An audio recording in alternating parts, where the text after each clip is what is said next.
Hello everyone, welcome back to my channel. Monti রান্নাঘর চ্যানেলে তোমাদের আবারও ওয়েলকাম জানাচ্ছি। আজকে আমি চলে এসেছি একটা নিরামিষ রেসিপি নিয়ে। তো আজকে আমি বানাবো শাহি পনির। সামনেই যেহেতু জামাই ষষ্ঠী, আর ষষ্ঠীর দিন কিন্তু অনেকে নিরামিষ খায়, তো সেই কারণে কিন্তু আমার আজকের এই রেসিপিটি। তো এই রেসিপিটি কিভাবে তৈরি করবে সেটি দেখাবো। খুব সহজে আর খুব কম উপকরণেই কিন্তু এই রেসিপিটি তৈরি হয়ে যায়। রেসিপিটি বানানোর জন্য প্রথমেই আমি এখানে নিয়ে নিয়েছি 800 গ্রাম মতো পনির। আর পনিরটিকে কিন্তু আমি ভালোভাবে কেটে নেব, একটু বড় বড় সাইজেই কিন্তু পনিরটিকে কাটবো, খুব বেশি ছোট ছোট করব না, চৌকো চৌকো করে আর একটু বড় বড় সাইজে কিন্তু এই পনিরটিকে কেটে নেব। তো দেখো, আমি এই পনিরটিকে এইভাবে ভাগ করলাম, আর মাঝখান দিয়েও কিন্তু আরেকটা করে কাট করব, করে তারপর এটিকে চৌকো চৌকো করে কিন্তু কেটে নেব। তো ঠিক মটর পনির বা কড়াই পনির কাটার সময় যে সাইজে পনিরগুলো কাটতে হয়, ঠিক সেই সাইজেই কিন্তু পনিরগুলো কেটে নেব। তো পনিরগুলোকে চলো কেটে নিই। তো এভাবেই আমি কিন্তু এই সম্পূর্ণ পনিরটিকে কেটে নেব।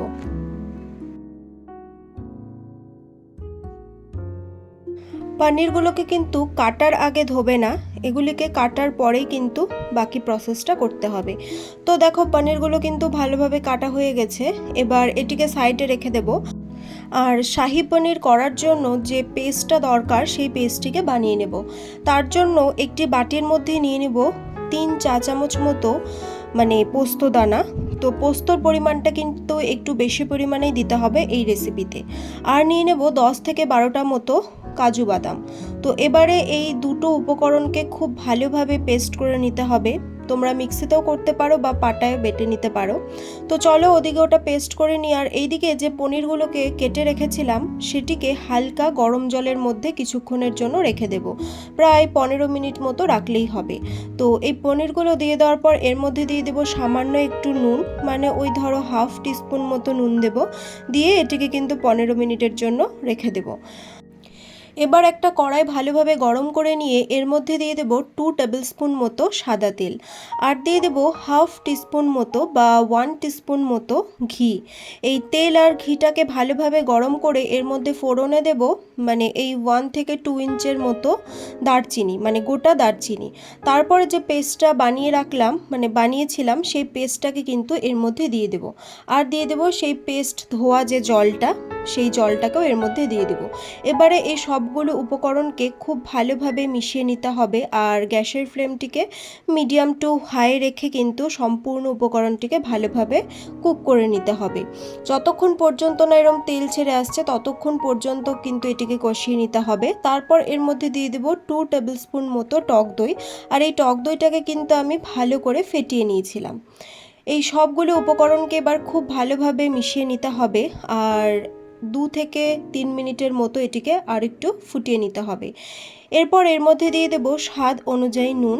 তারপর খুব ভালোভাবে এটিকে আরও একবার নেড়েচেড়ে নেব। আর তারপর এর মধ্যে দিয়ে দেব সামান্য এই হাফ টিস্পুন মতো চিনি, স্বাদটাকে ব্যালেন্স করার জন্য। যেহেতু পেঁয়াজ রসুন ছাড়া সম্পূর্ণ নিরামিষ একটি রেসিপি, তাই একটু মিষ্টি না হলে কিন্তু এটি ভালো লাগবে না। এরপর দেখো, এটি যখন ফুটে আসবে, অর্থাৎ মশলাটি যখন ভালোভাবে কষে যাবে আর চারিদিকে ছিটতে থাকবে, ঠিক সেই সময় এর মধ্যে কিন্তু ভিজিয়ে রাখা পনিরগুলোকে দিয়ে দেব। তো পনিরগুলো দেওয়ার পর খুব ভালোভাবে এটিকে একবার নেড়েচেড়ে নেব বা মিশিয়ে নেব।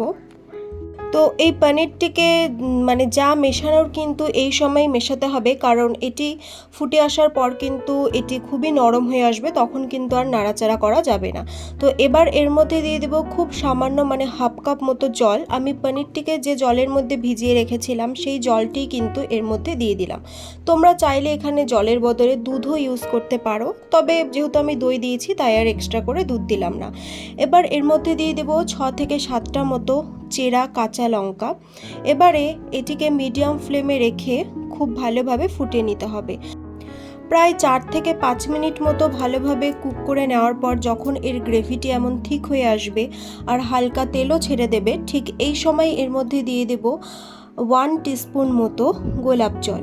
তো গোলাপ জল দিয়েও খুব ভালোভাবে হালকা হাতে এটিকে একবার মিশিয়ে নেব। খুব বেশি কিন্তু ঘাটাঘাটি করা যাবে না, তাহলে পনিরগুলো ভেঙে যেতে পারে। তারপর সবশেষে এর মধ্যে দিয়ে দেব 1/2 টিস্পুন মতো গরম মশলা গুঁড়ো আর দিয়ে দেব 1 টিস্পুন মতো ঘি। তারপরে আরও একবার এটিকে খুব ভালোভাবে মিশিয়ে নেব। তাহলেই কিন্তু এই রান্নাটি একদম রেডি হয়ে যাবে। আর এই গ্রেভিটি যত ঠান্ডা হবে তত কিন্তু এর থেকে তেল ছেড়ে আসবে। এই রেসিপিটি তৈরি করতে যেমন কম সময় লাগে, তেমনি খেতেও কিন্তু এটি খুবই সুস্বাদু লাগে। তো এই রেসিপিটি তো প্রায় কমপ্লিট হয়ে গেছে, রেডি হয়ে গেছে দেখো। আর নামানোর আগে শুধু এর মধ্যে দিয়ে দিতে হবে সামান্য একটু ওই 1 টিস্পুন মতো একটু কাসুরি মেথি। আর এই মেথিটিকে কিন্তু আমি হাত দিয়ে একটু ক্রাশ করে দিয়েছি। তাহলেই কিন্তু এই রেসিপিটি একদম রেডি হয়ে যাবে। তাহলে বন্ধুরা, তৈরি হয়ে গেল সম্পূর্ণ নিরামিষ শাহি পনির। এই রেসিপিটি তোমরা রুটি, পরোটা, ফ্রাইড রাইস, পোলাও যে কোনো কিছুর সাথেই খেতে পারবে। নিরামিষ এই রেসিপিটি খেতে কিন্তু খুবই সুস্বাদু লাগে। সামনেই তো জামাই ষষ্ঠীর দিন রেসিপিটি ট্রাই করে দেখো, আশা করছি তোমাদের ভালো লাগবে। আর আমার এই রেসিপিটি যদি তোমাদের ভালো লাগে, অবশ্যই ভিডিওটিকে লাইক করবে, শেয়ার করবে এবং সাবস্ক্রাইব করে পাশে থাকবে। আর নতুন নতুন রেসিপি পাওয়ার জন্য অবশ্যই কিন্তু বেল আইকনটিকে প্রেস করে রাখবে। আজ তবে চলে দেখা হবে অন্য কোনো দিন নতুন কোনো রেসিপি নিয়ে। Thank you.